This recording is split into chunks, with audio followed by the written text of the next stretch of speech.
Hombres de maíz, correo coyote. Capítulo 13 y 14. Se oyó la mujer del señor Nicho el correo, mientras él salvaba a pie montañas, aldeas, llanuras, trotando para llegar más ligero que los fríos, más ligero que las aves, más ligero que las nubes, a la población lejana, con la correspondencia de la capital. Pobre el señor Nicho Aquino, ¿qué irá a hacer cuando llegue y no la encuentre? Se jalará el pelo, la llamará, no como la llamaba cuando eran novios, Chagüita, o como la llamaba después que se casaron, Ísabra, sino como se dice a toda mujer que huye, Tecuna. La llamará Tecuna, Tecuna, Tecuna, doliéndole como matadure de caballo el corazón y se morderá la cola, pero se la morderá solo él en su rancho sin lumbre, oscuro, ingrimo. En tanto los alemanes con comercio en la población leerán 2 y 3 veces las cartas de sus parientes y amigos y las cartas de negocios llegadas por mar y luego traídas por el señor Nicho Aquino, con devoción de perro desde la capital hasta San Miguel Acatán, pequeña ciudad construida en una repisa de piedra dorada sobre abismos en que la atmósfera era azul, color del mar, entre piñales de sombra verde oscura y fuentes de peñas, costureros de donde emanaban hilos de agua nacida a bordar los campos de flor de maravilla, begonias de hojas acorazonadas, helechos y brisas de fuego. Pobre el señor Nicho Aquino, ¿qué irá a decir cuando llegue y no la encuentre? Se quedará sin poder hablar, con el cuerpo cortado, trapos, sudor y polvo, y al encontrar palabra, lengua, voz para desahogarse la llamará Tecuna, Tecuna, Tecuna. En tanto muchas madres leerán con sorbo de lágrimas sin motivo, pero lágrimas al fin largas, saltonas, saladas, las cartas de sus hijos que estudian en la capital. Y el juez de paz y el mayor de plaza, las cartas de sus esposas y los oficiales de la guarnición, las letras de alguna amiga que les manda a decir que está bien, aunque esté enferma, que está contenta y feliz, aunque esté triste, que está sola y que le es fiel, aunque esté acompañada. ¿Qué de mentiras aquella noche en San Miguel Acatán, después de la llegada de la bestia descalza del correo? ¿Qué de mentiras piadosas salidas de los sobres alrededor de la verdad desnuda que esperaba el señor Nicho Aquino? ¿Qué de cartas en aquella párvula ciudad de casas construidas en laderas de montaña, una sobre otra igual que aves de corral, mientras el señor Nicho, después de gritar el nombre de su mujer, se encogerá como gusano destripado por la fatalidad al llamarla Tecuna, Tecuna, Tecuna, hasta cansarse de llamarla Tecuna, somatando los pies por toda la soledad del rancho? El correo, cuando era el señor Nicho, llegaba con las estrellas de la tarde. Puertas y ventanas abiertas veíanlo pasar con los vecinos detrás, espiando, para estar seguros de que ya había llegado y poder decirse y decir a los otros, ya llegó el correo. Entró el señor Nicho, ¿vieron? 2 sacos de correspondencia, sí, 2 sacos de correspondencia traía. Los que esperaban y los que no esperaban carta, quien no espera una carta siempre, todos pendientes sentados en las puertas o asomados a las ventanas, atalayaban al cartero, prontos a romper el sobre y sacar el pliego y a leerlo de corrido la primera vez y haciendo descansos y comentarios la segunda y tercera vez, los que sabían leer o medio leer, y a buscar quién se las leía los labriegos de cuero duro y ojo musgoso de sueño, que sobre el papel notaban los escarabajos de las letras. Por la calle principal sonaron los pasos del señor Nicho. Se supo que venía estrenando mudada y caites. Pensaría quedar bien con su mujer así de nuevo, sin saber lo que le esperaba. Sonaron los pasos del correo por la plaza empedrada, olorosa a jazmines. Sonaron después sus pasos por los corredores de la mayoría, donde se paseaba el centinela. Y por fin en el despacho del administrador de correos, hediondo a cigarrillos apagados en salivazos, alumbrado por una lámpara de gas puesta sobre un escritorio cubierto de montañas de papeles. El señor Nicho venía rendido de cansancio y jadeaba sin alcanzar resuello. Entró corriendo, la prisa de llegar, entregó los sacos de correspondencia y cuando le dijeron que todo estaba conforme, salió paso a paso arrastrando los pies. Esperaría la paga. Como siempre, sentado en una de las gradas del corredor frente a la plaza desierta y llena de ruidos, grillos, ronrones, murciélagos, pensaba en lo cerca que estaba de su rancho, de su mujer, cuando por su trabajo se ausentaba de su casa, creía que al regresar iba a encontrarlo todo cambiado, pero no era así. La vida no cambia, es siempre igual. Solo que ahora sí ya no sería igual. El cambio en redondo, la mudanza brusca. Jugó los cuencos de sus manos sobre las rodillas para aliviarse el cansancio y alargó las piernas para estar más a gusto. La paga, los 60 pesos que le daban por el viaje y que recibió con el sombrero en la mano y la cabeza gacha. El administrador de correo salió al corredor sobre sus pequeñas piernas de hombre cebado, sin poner, al andar, un pie delante del otro, sino de pie a pie, avanzando con movimientos de balancín, el puro en la boca, los ojos desaparecidos en sus cachetes de cerdo. Hombre de malas pulgas, era gordinflón, sin ninguna de las ventajas de los gordos, que son todos placenteros, barriga llena de corazón contento, no dejó que el señor Nicho alargara mucho la mano para recibir el pago. Indio abusivo, mano larga, espera que te lo cuente, son 5, 10, 15, 20, 30... Antes de contar 55, se interrumpió para advertir al señor Nicho que el dinero no era para beber y que si se emborrachaba lo echaba al cuartel 15 días a pan y agua. No, señor, no es costumbre mía beber. ¿Nunca me ha visto usted que yo esté borracho? No porque no me guste, porque para eso soy hombre, sino porque no resulta cuando uno es recién casado. Pensá bien lo que haces. La voz de aquel hombre ya era manteca en el aire. Porque bebiendo no se arregla nada, se empeora todo, se pierde la cabeza y todo se lo lleva el diablo. El señor Nicho Aquino lo miró sin entender. Algún mal informe, supuso. El administrador lo miraba como queriéndole decir algo, pero la respiración con saliva le supuraba en los labios mollejudos. ¿Y ahí qué llevas? ¿Aquí? ¿Sí? Ahí el puro se le jugó en los labios. Chupó no tanto por fimar como por detener una baba que se le caía. No vayas a estar trayendo encargos, porque es prohibido hacerlo. Si lo haces, te vas a la cárcel. El que quiera mandar encomiendas, que las lleve al correo. Para eso está el servicio y que pague el porte. No, si Flor, no es encomienda ajena, es mía. Un chalcito que le merqué a mi mujer ya va a ser su santo. Lo merqué de los chinos. Es de cera corinta. La primera impresión del señor Nicho al entrar en su casa fue la del que equivocadamente se ha metido en el rancho de un vecino. No es aquí, se dijo, habráse visto que me apura tanto llegar que ya no sé. En su rancho, cada vez que volvía de la capital con el correo, lo esperaban tortillas de maíz amarillo bien calientes, en el comal o en el tolito que fue de la madre de su mujer, el batidor de café hirviendo, los frijoles parados olorosos a culantro, el queso duro, el catre, el sueño, su mujer. Salió corriendo, ese rancho no era el suyo, estaba oscuro y solitario. Salió más corriendo que andando, pero no llegó a la puerta. Ese rancho era bien el suyo, ¿y cómo podía no serlo y haberse metido él en casa vecina si no tenía más vecindad que la noche inmensa, inacabable? Cerró los ojos, en un segundo le había tomado sentido a las palabras del administrador de correos, a sus amenazas de que no se emborrachara porque bebiendo no se arregla nada, y lo fue tentando todo idiotizado, los muros, los horcones de palo de corazón, el catre, la hamaca en que pensaban echar al tierno cuando les naciera, los tetuntes del apagado fogón. El Chucho también quiso decirle algo que no pudo expresar más que con pequeños lloros, que no se sabía si eran de gusto por su regreso o de tristeza por su regreso. Le lamía las manos. Su lengua garrasposa, caliente, seca, traducía a saber qué angustia con agitación apremiosa. Tiraba de sus dedos, de sus calzones, tomándolo con los dientes sin hacerle daño, para llevarlo fuera de la casa. Lo sacó, lo llevó al bebedero de agua, y hacia allí creció su desasosiego saltando, llorando, correteando, pequeños ladridos a la sombra, llena de estrellas, de plantas bañadas de sereno, de silencio inmóvil. El perro sabía dónde estaba su mujer, pero ¿dónde estaba su mujer? Una neta sensación de que estaba muy cerca desapareció cuando, rechazando las insinuaciones ya violentas y agonosas y el animal, regresó al rancho de nuevo, queriendo entender lo que había pasado. Pudo más el cansancio, se echó al suelo y se durmió enseguida, guitarreado por el espusto y por los calambres alacranados que lo despertaban sin despertarlo. El rancho no parecía deshabitado. El viento jugaba con la puerta sin atrancar. La abría, la cerraba. Las casas de las tecunas, que son las mujeres que se fugan del hogar, quedan llenas de misteriosos ruidos y presencias. Los malos ojos de la duda, en el chingaste ingrato del café, con las pupilas aguosas de llanto negro. El cofre de la ropa buena, la ropa interior olorosa a calor de plancha, sacude sus aldabas como orejas metálicas sobre la madera hueca, al soplo del viento que entra desde el patio, donde el lazo de tender trapos ahorca al cielo. En una paste de agua sucia, amarillenta, un ratón náufrago, y las hormigas negras, guerreras, rodeando los comestibles.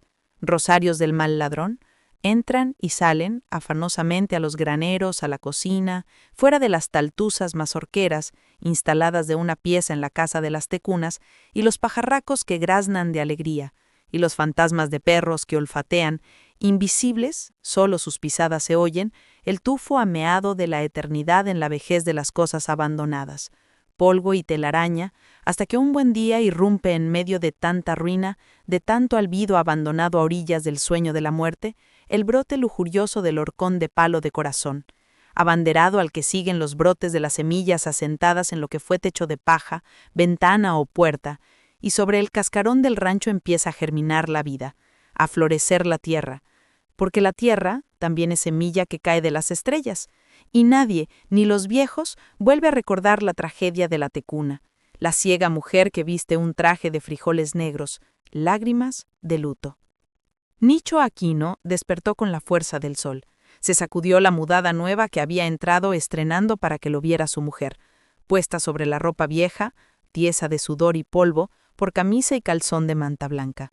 La muy tecuna le dejó la ropa lavada, planchada, arregladita, para que le doliera más el abandono, o quién sabe si no pensaba fugarse ese día, o tal vez tanteó a esperarlo, o quizás la obligó a algún otro, o quizás...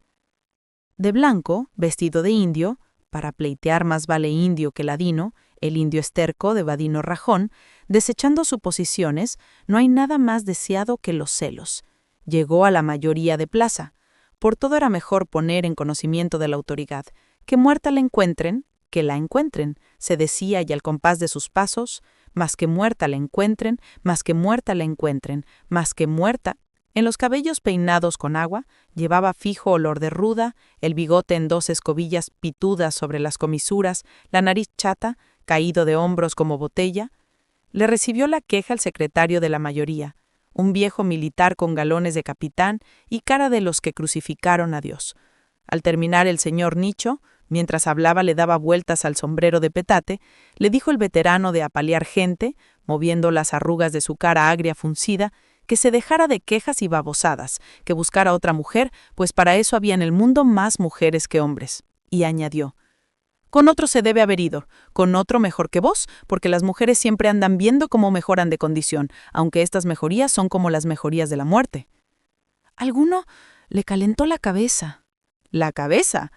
Mejor no hablemos, porque a mí me gusta hablar las cosas claras. En fin, vamos a dar orden de captura para que la agarren y cuidado te vas siguiéndola, porque acordate de lo que cuentan que le pasó al ciego que se embarrancó por andar siguiendo a la María Tecún. La oyó hablar y en el momento en que iba a darle el cance, recobró la vista solo para verla convertida en piedra y olvidarse que estaba en la orilla del precipicio. Y para tu saber y gobierno, todavía lo andan buscando. Dios lo pague. El señor Nicho apoyó sus palabras en el gesto afligido.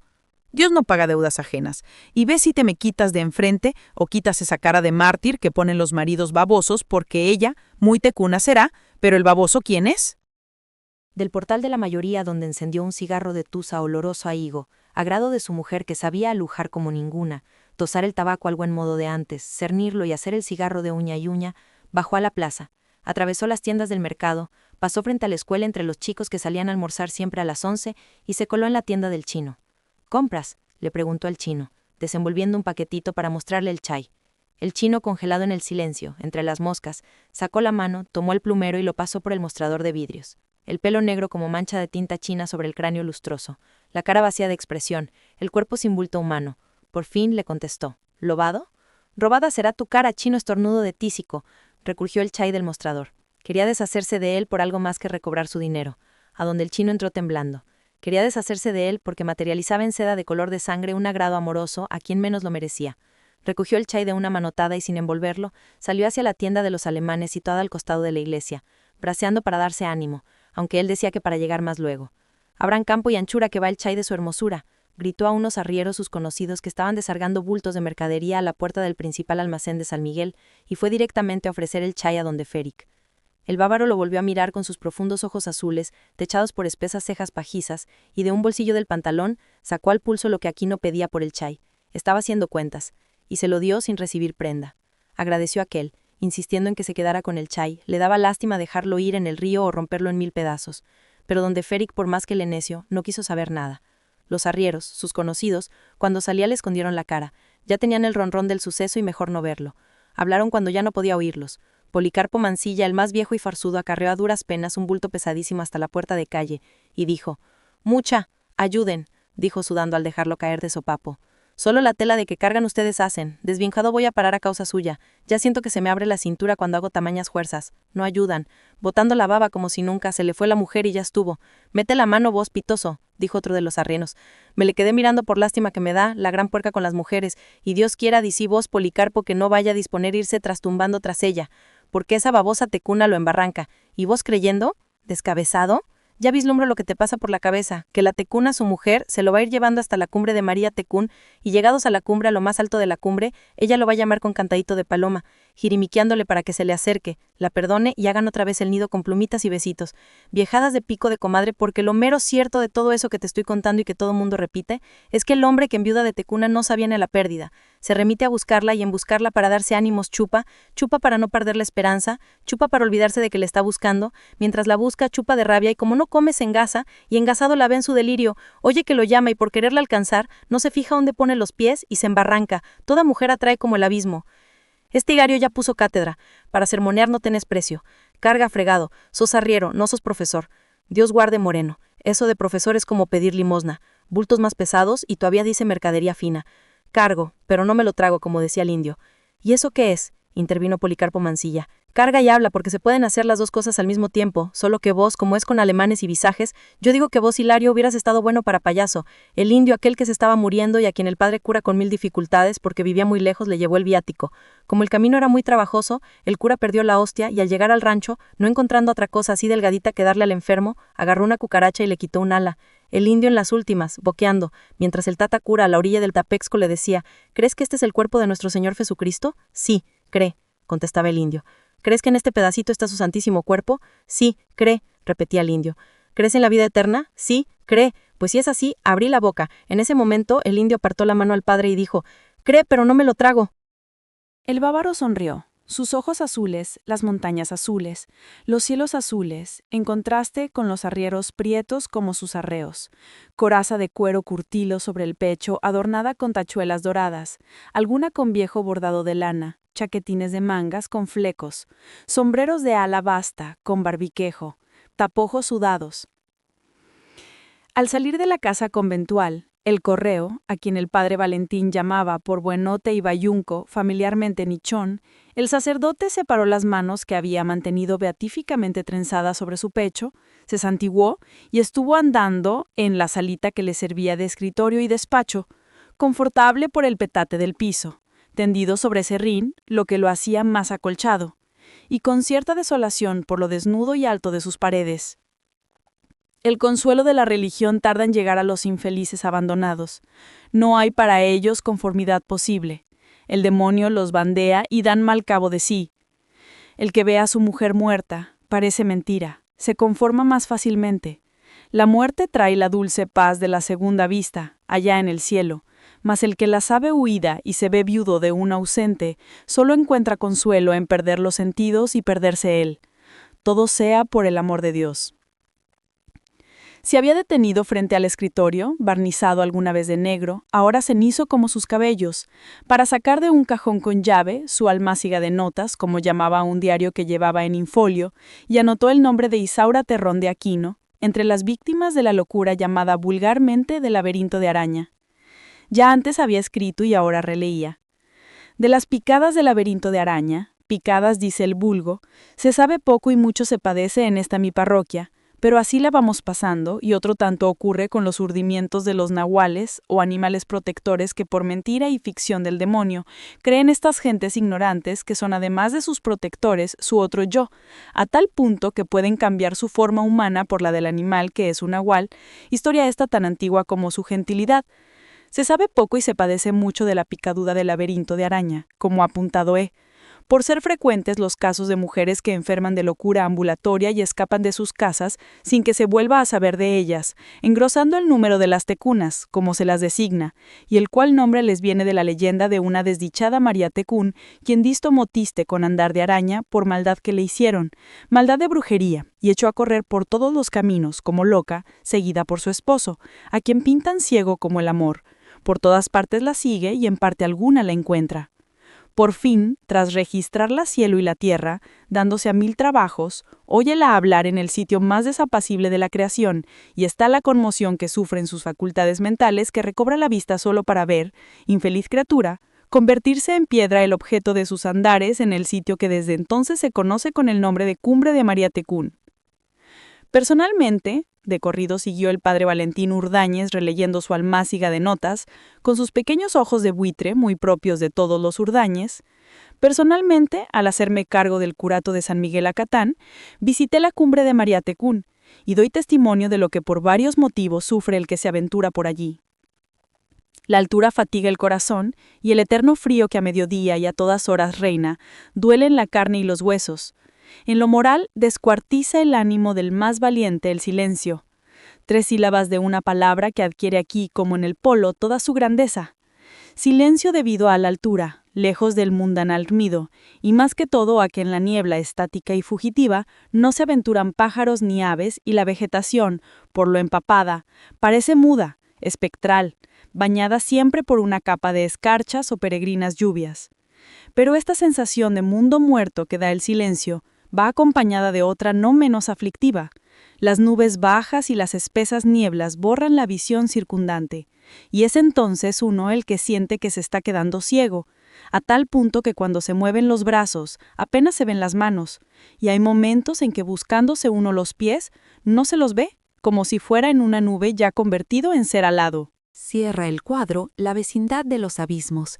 Si en otras partes, el que se interna en la selva va con el temor de las fieras y presiente su aparición antes de corporizarse ante la vista espantada, aquí vendan las fauces de la tierra convertida en fiera, igual que madre a la que hubieran arrebatado sus cachorros. Los precipicios no se ven, cubiertos por colchas algodonosas de nubes blancas, pero su amenaza es tan patente que se cuentan como años las horas que tarda la visita a la famosa cumbre de María Tecún.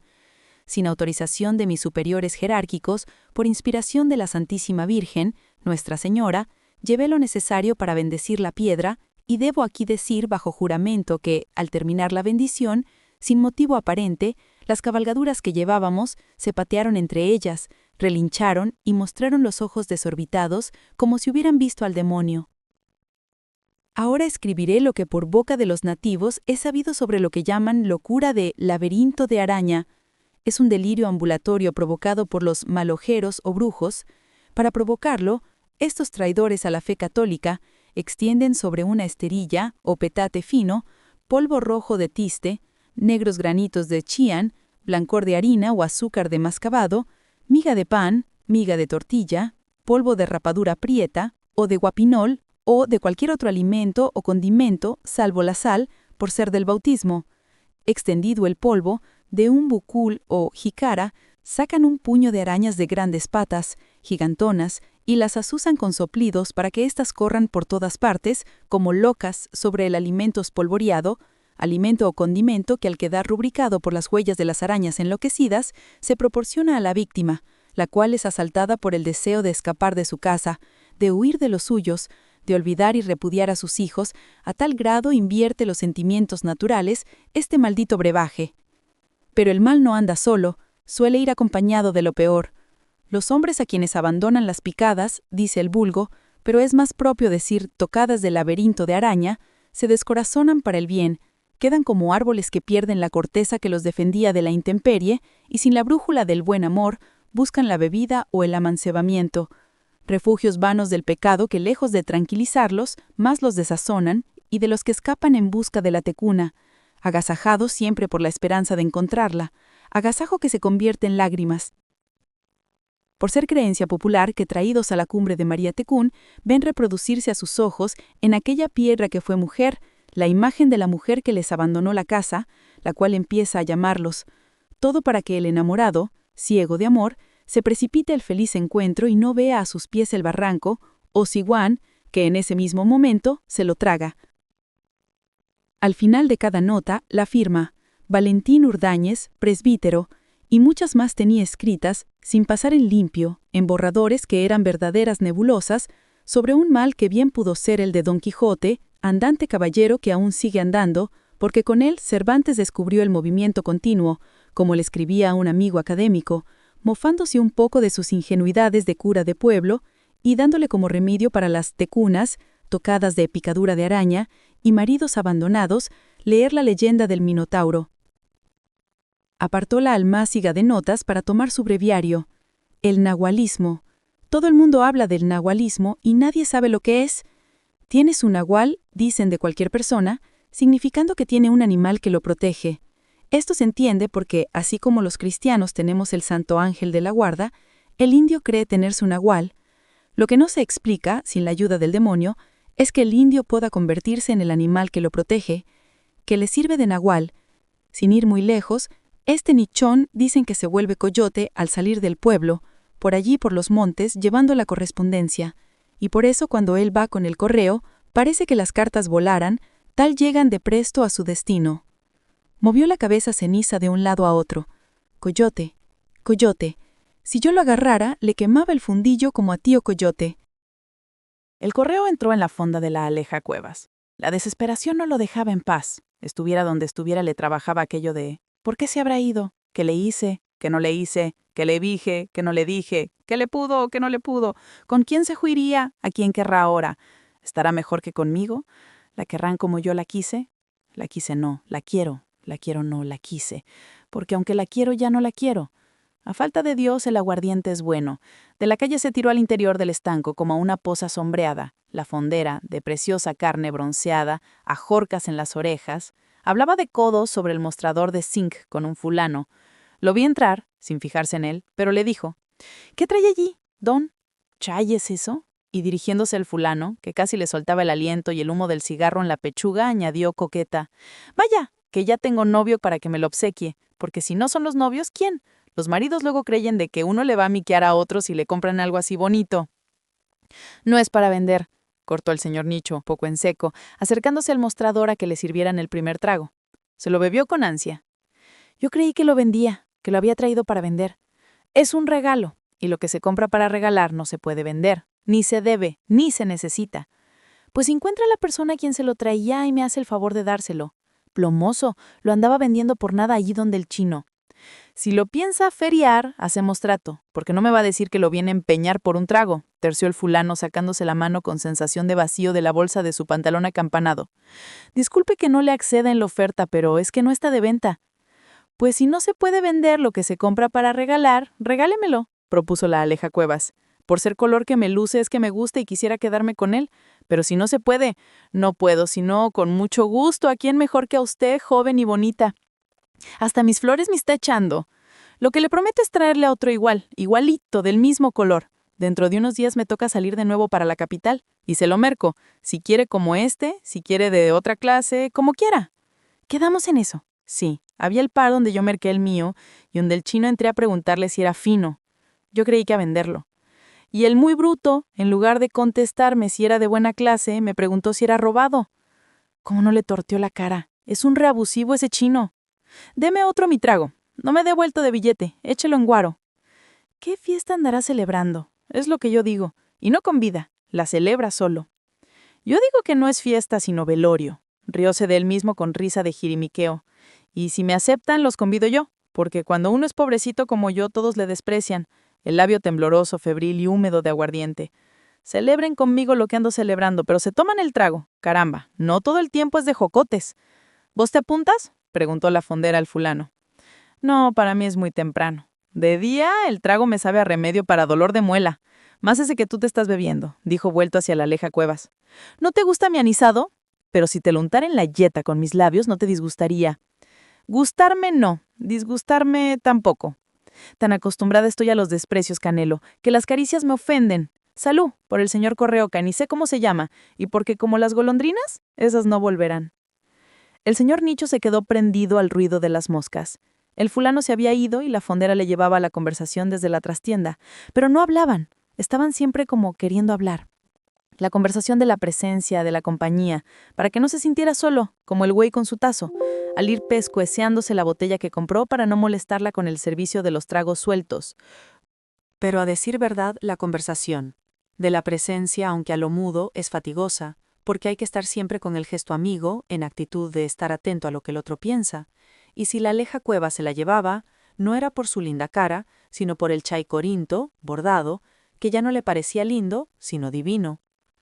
Sus ojos de miel de morro no le perdían movimiento a la mano y antebrazo en que el correo se había enrollado el chay.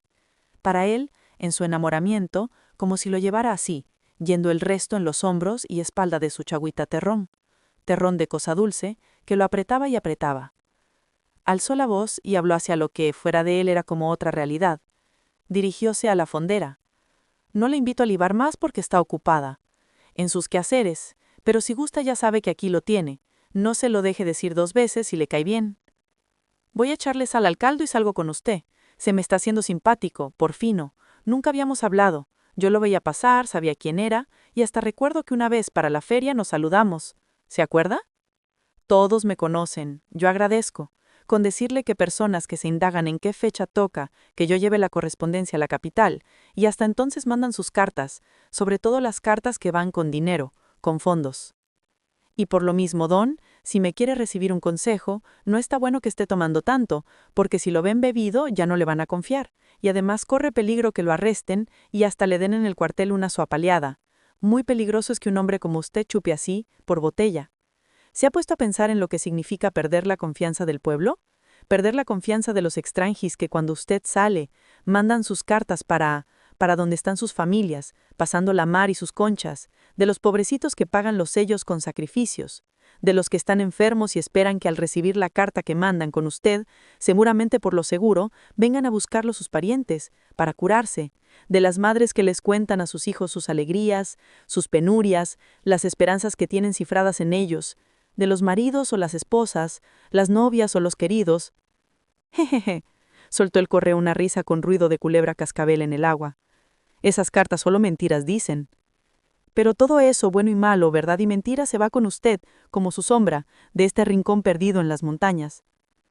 El señor Nicho se pisoteaba un pie con otro, culpables de tanta responsabilidad eran sus pies de correo descalzo, recostado en el mostrador, vaga la mirada, estúpido y sonriente, sin soltar el chai, conversando en una segunda realidad, la de sus adentros, con la chagüita, su mujer que se fue por sus pies.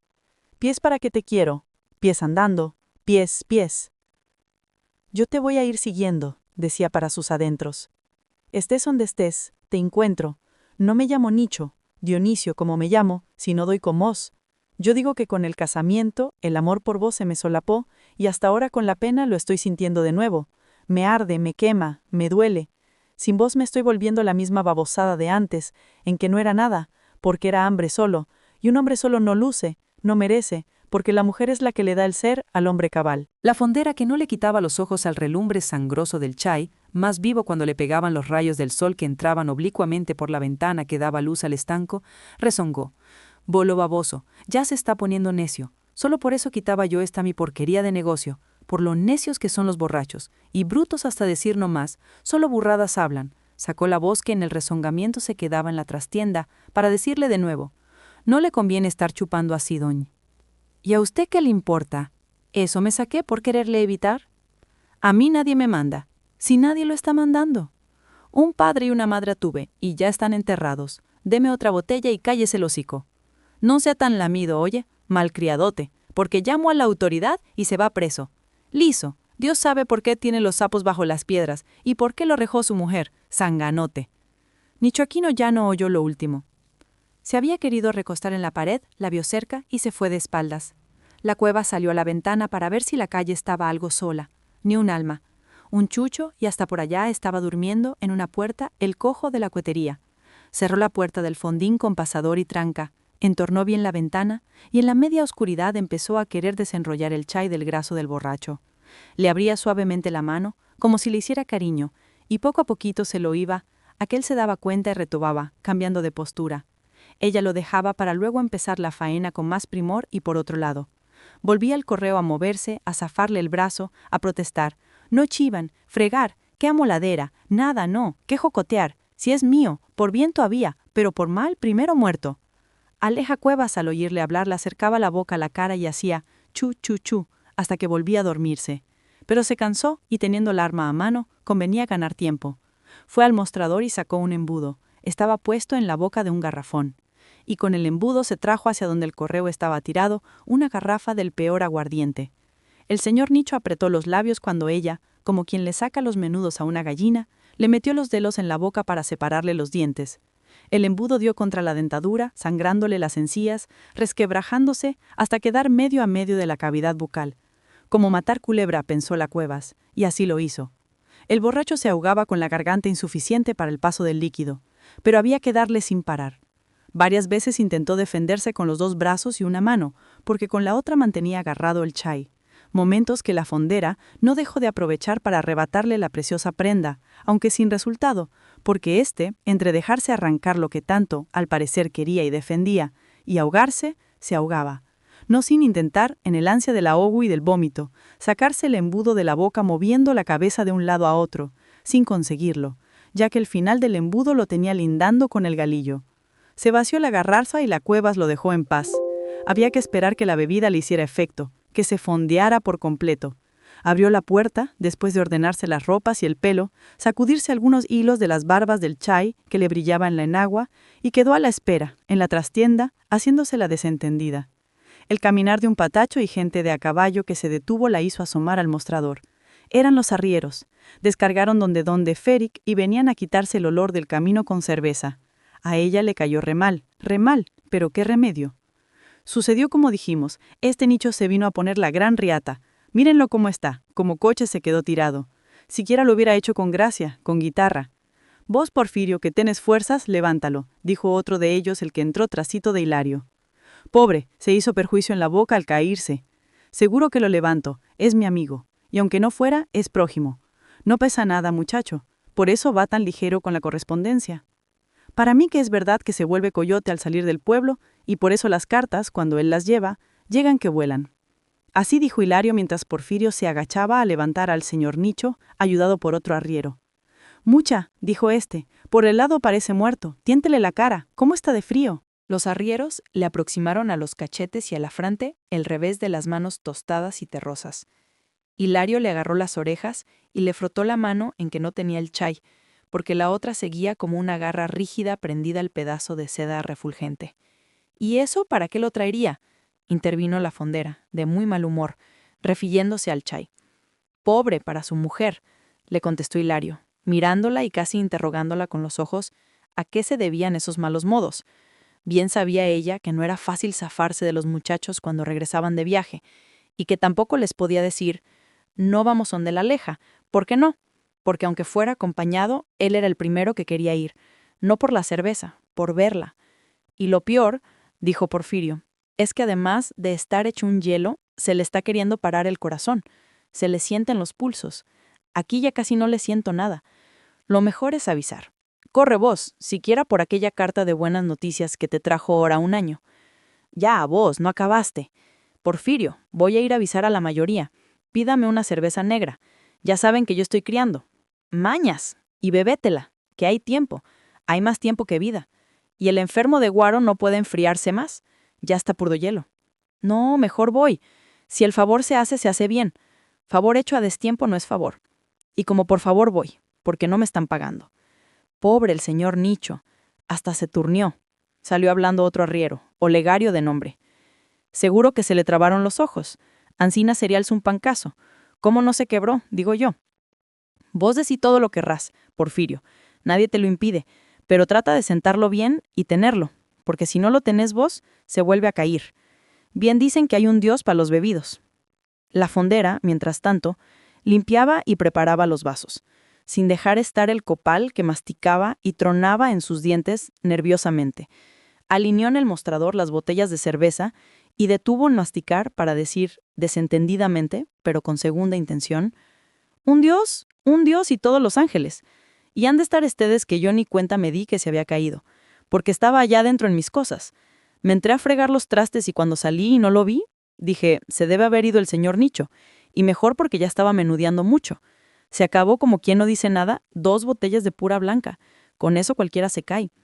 Bueno, muchades, que sea un motivo, dijo Hilario, alzando la voz, y el vaso de cerveza, para chocarlo con los vasos espumantes de sus compañeros, el sombrero levantado y el tapojo al hombro. Porfirio Mancilla, sin descuidar al briago, bebió y habló después de dar el primer sorbo con bigotes de espuma en los bigotes. Y hasta el chai se quiso comer por lo visto, pues está todo rasgado y manchado de sangre, y aquí como que se rasguñó él mismo en la desesperada de no poderlo romper. Se lo fue a obsequiar a don Deferic, y el alemán no le aceptó. Ese señor sí que es decente. El otro día andaban los hijos del mayor de plaza con el mico y se metió aquí al estanco. Yo salí corriendo. Él pasaba y se detuvo a sacar al animal. Lástima de ver un hombre en mal estado, siguió Porfirio. Pero el señor no está en mal estado, se le rió la fondera. Se le rieron todos, al decir así Olegario. El que no quiere entender es peor que el que oye mal. Quise significar el estado en que él está, y el que no me entienda, que se vaya a la mierda. Respeta vos, saltó Hilario. pero no me hagan perder la chaveta. Entre detener al Boblo y defenderme de ustedes, lo que yo quería decirles es que da lástima ver a un hombre en este estado, y que lo bueno es que uno no se mira, porque si se mirara, jamás de los jamases se volvería a tomar un trago. Y por eso son feas las fondas donde hay espejos, porque los espejos son la conciencia de uno que lo está mirando siempre. Le cortó la palabra Hilario. Por eso, mi chula, acercándose a las cuevas. No he puesto aquí más espejos que sus 2 ojos. Vea si me desmayo, dijo riendo graciosamente la Aleja Cuevas. Y conste que no es el primero que me lo dice. Pero Alejita, si el primero que se lo dice sinceramente. Lo que se ve se cree, lo demás son versos. Quiero ver si cuando eche viaje de nuevo, se acuerda de mí y me trae de la capital un chay así corinto, como ese que trajo el correo. Haga cuenta, chula, que ya lo tiene en lucimiento. Siempre que en cambio del chalcito, usted me dé algo. Si le estoy dando todo lo que quiera, no se queje. Y alargó el abrazo, prieta carne dura, para llenar el vaso de Hilario, que se la comía con los ojos. Así me gusta, metió su palabra y su vaso Porfirios, como le decía Olegario, porque era tan grandonón y fuerzudo, que valía por 2 arrieros. Así es como me gusta, que haya quien le salga al frente a este lenguatrapo. Es más embustero, más mentiroso, más chismoso, y siquiera fuera rico, pero pobre y descalzo. Ya te vas a ir preso, con el correo te va a mandar vos, bueno y el bolo, para que lo cuides ahí en el Chirona. Y de veras, pues, que rasgó el chay, soltó la fondera para asegurarse contra la más mínima sospecha. Debe haberlo agarrado a mordidas. ¿Qué culpa tiene el trapo de que la fulana se le haya ido juida? Agarró su camino y se fue, y que la agarre otro, porque lo que soy yo, me llamo Hilario, y tengo mi querer contraasegurado. Su abrazo tostado, peludo, abarcó por la espalda a la fondera. Esta hizo como que se le zafaba. Hilario lo apretó más. Déjese de cuentos, vea si lo van creyendo. Don Porfirio es mero deli. ¿Deli qué? Delicado. Y yo con él estoy comprometida desde la vez pasada.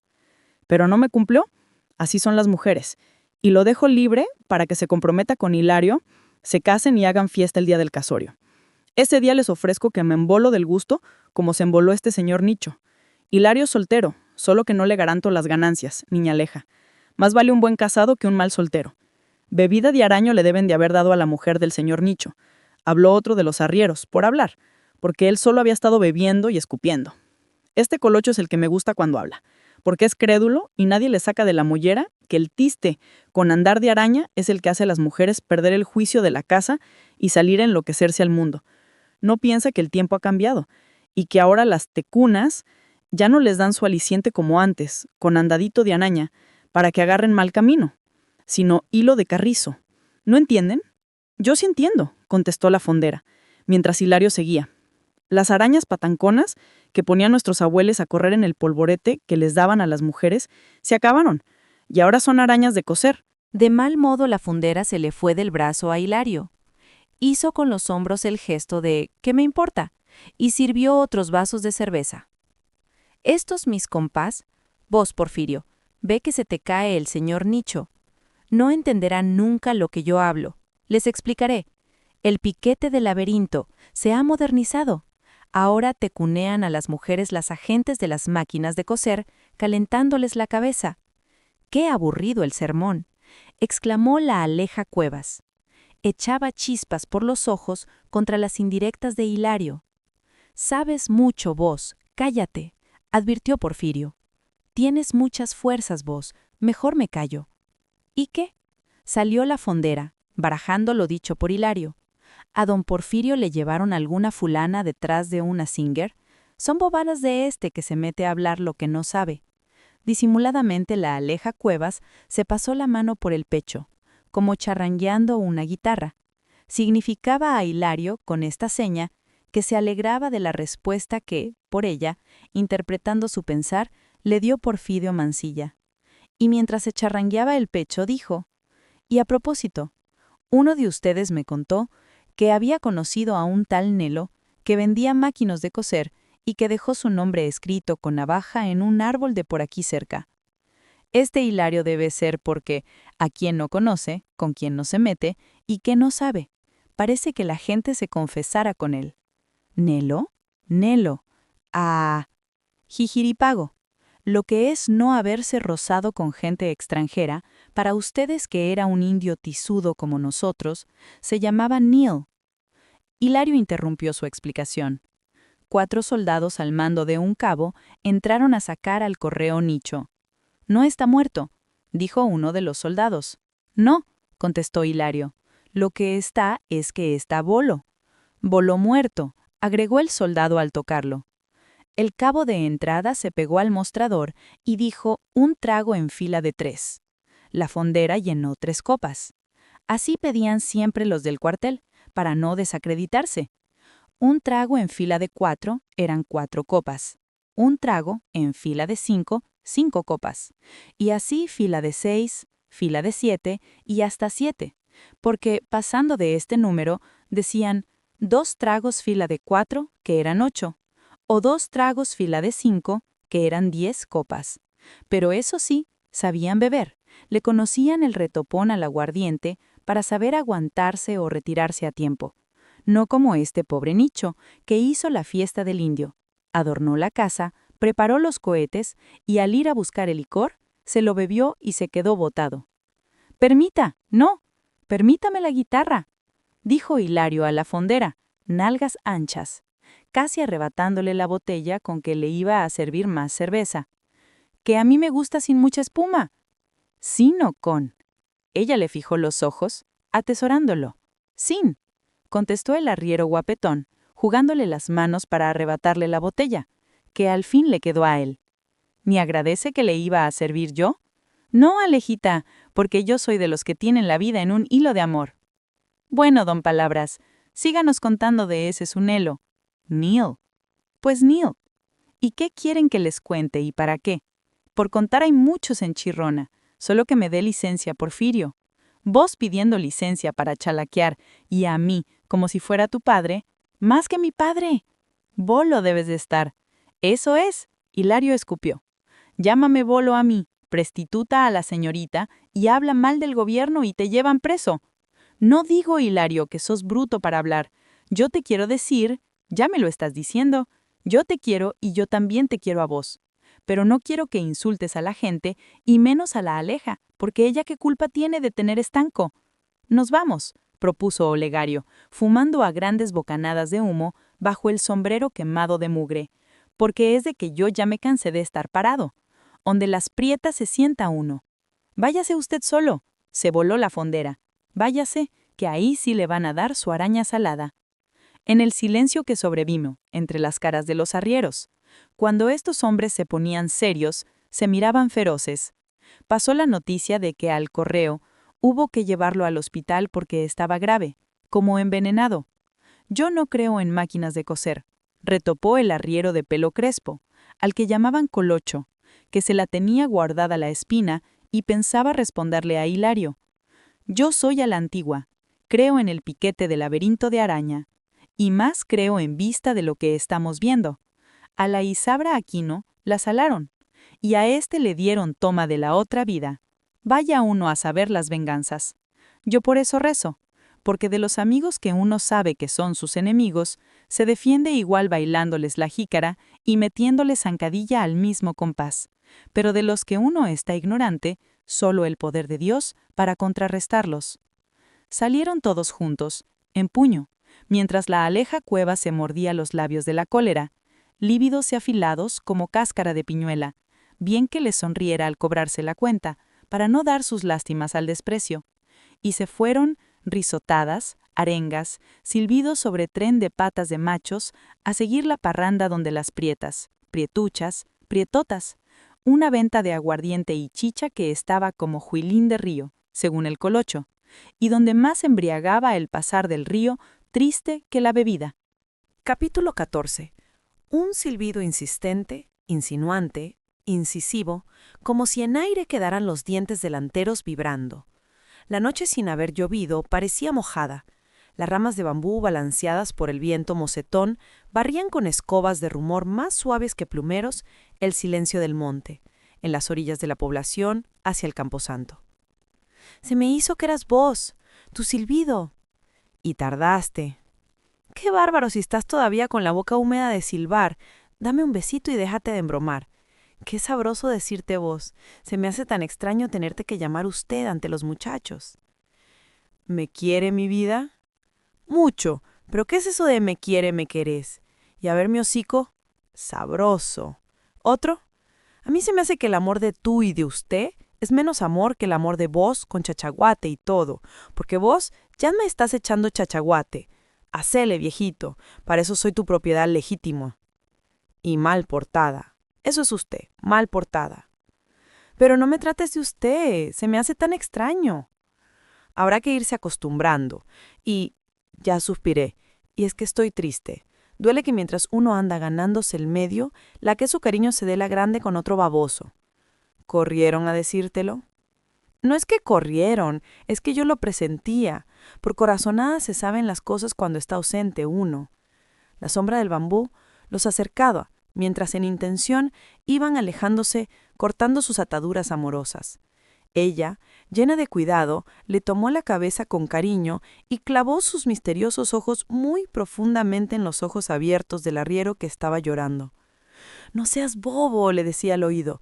«¿Cómo podés imaginarte, vos, que porque viene ese mequetrefe, planta de altanero, a estarse allí parado al poste de la esquina, que porque a veces entra al estanco y se está conmigo platicando de tonterías, de lo que pasa en el pueblo, de las ventas que ha hecho de sus máquinas de coser, lo voy a querer a él y no te voy a querer a vos, que sos mí quedar bien con mi corazón?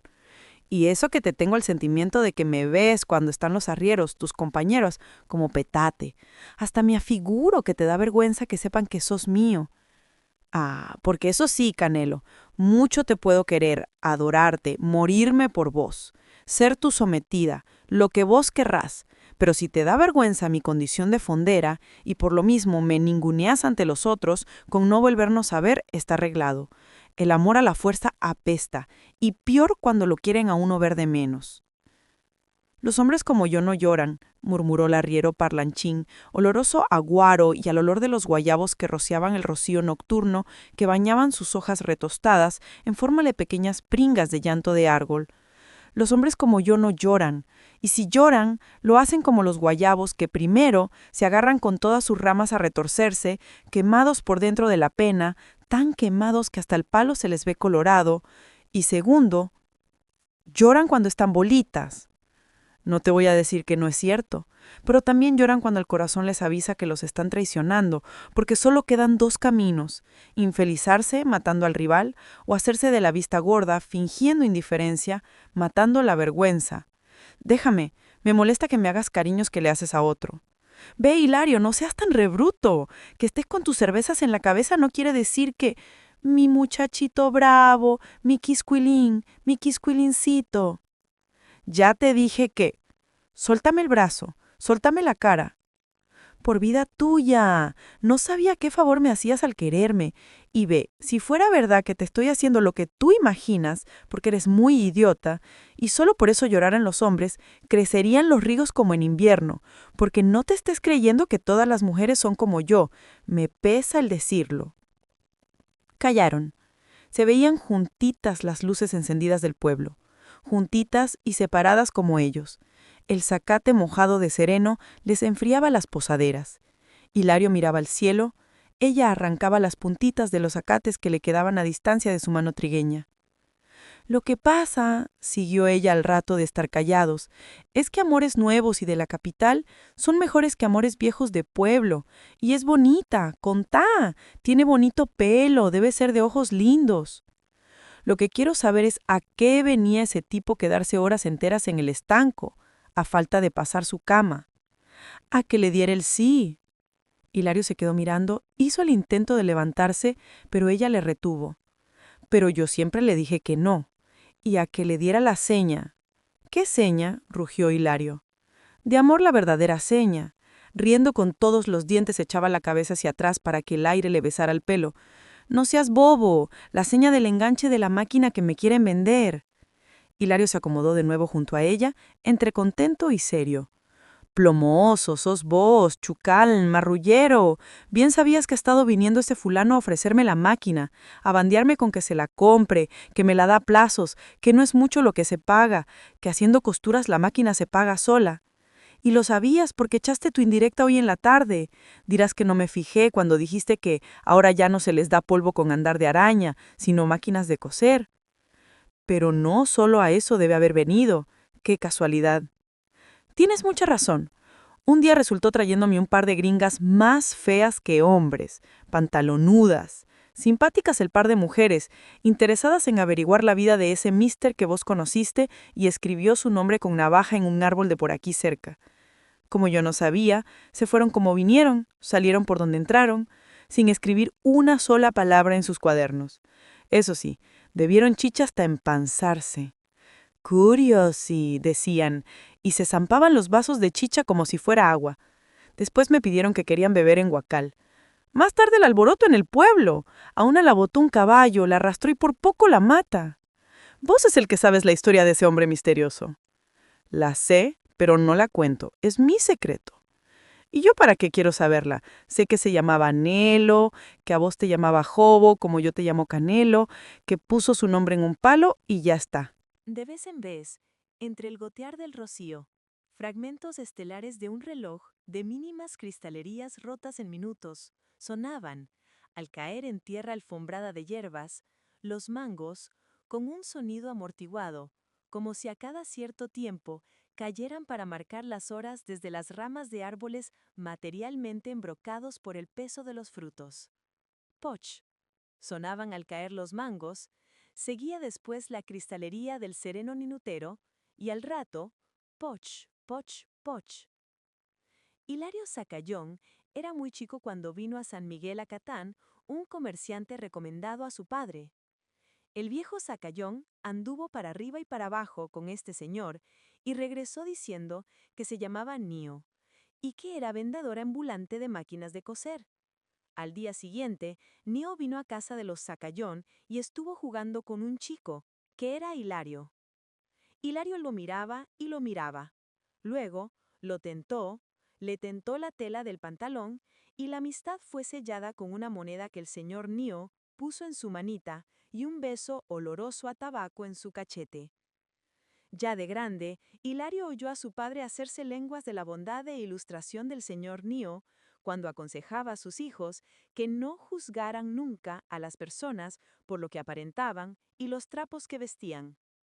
El hombre aquel, en apariencia como tantos y tantos vendedores de máquinas de coser, era de los que en los ojos llevan una reproducción en miniatura del mundo. Hay hombres cuyos ojos son como aguas de estanques sin peces, pero otros tienen las pupilas con el pescaderío de la vida allí dentro, nadando, colaseando, y de estos era el señor Nío. Llegó a tal grado el amor de su padre por el recuerdo del señor Nío, que un día llevó a Hilario, ya adolescente, hasta un palo grande. En el tronco, grabado con navaja, se veía en letras y números. Decía O'Neill 191, la última cifra borrada. Sin perder tiempo el viejo arriero, que arriero era también el padre de Hilario, y de los arrieros de antes, de aquellos que humaban un puro montando muy a cerrera sin botar la ceniza, con su cuchillo trasladó a su pechera de cuero la inscripción, imitando los signos, y hasta la muerte, el finado llevó en su pechera de arriero las letras y números del palo. O'Neill 191. Este era, escuetamente, el secreto de Hilario Zacayón. Muerto su señor padre, Zacayón hijo se apropió de la historia, agregándole de su cosecha imaginativa orejas y cola de mentiras. En boca de Zacayón hijo, O'Neill tuvo pasión por una muchacha de San Miguel Acatán, la famosa Miguelita, a quien nadie conoció y de quien todos hablaban por la fama que en zaguanes de recuas y arrieros, fondas, posadas y velorios, le había dado Hilario Zacayón. La Miguelita, morena como la Virgen del Cepo, una milagrosa imagen esculpida en tiempo de la colonia y olvidada en una hornacina de la cárcel de Acatán, donde se aplicaba el tormento del cepo a los facinerosos, indios fugos y maridos mal avenidos. La Miguelita, con ojos como dos carbones apagados, apagados pero con fuego negro por lo mismo de ser carbones.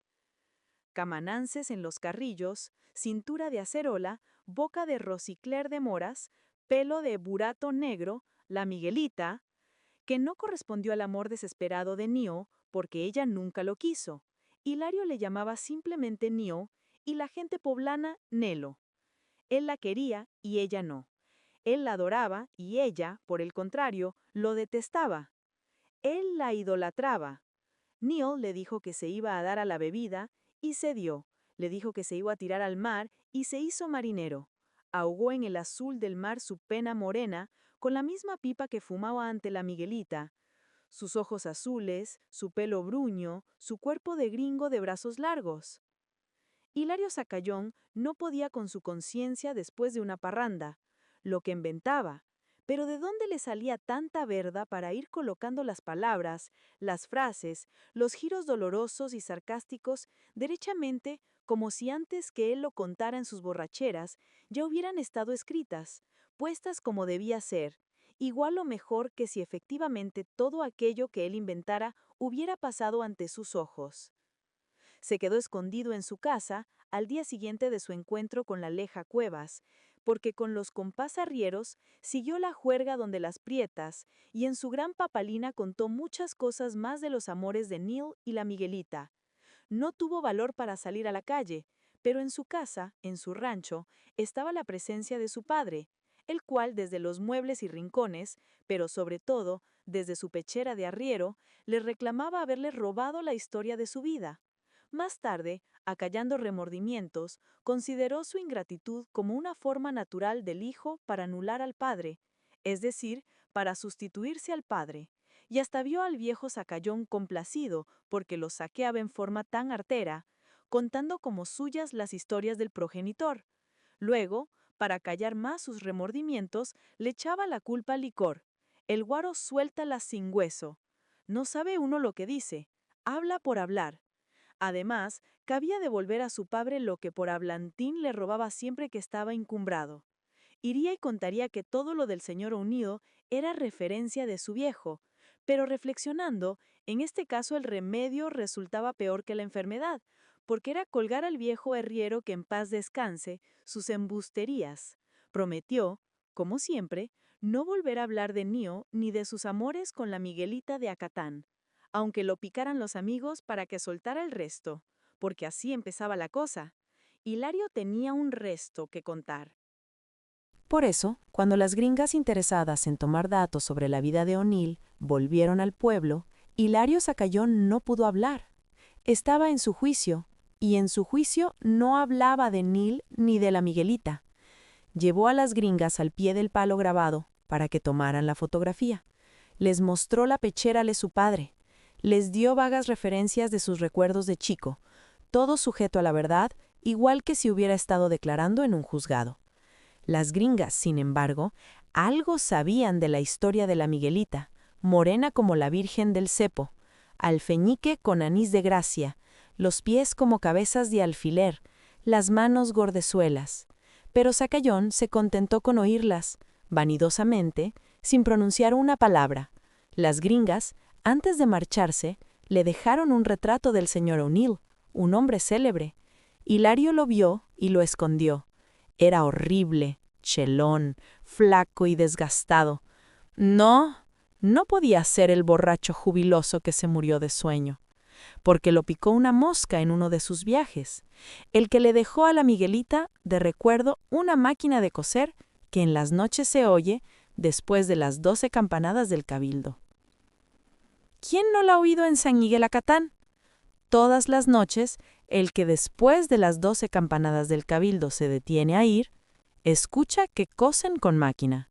Es la Miguelita.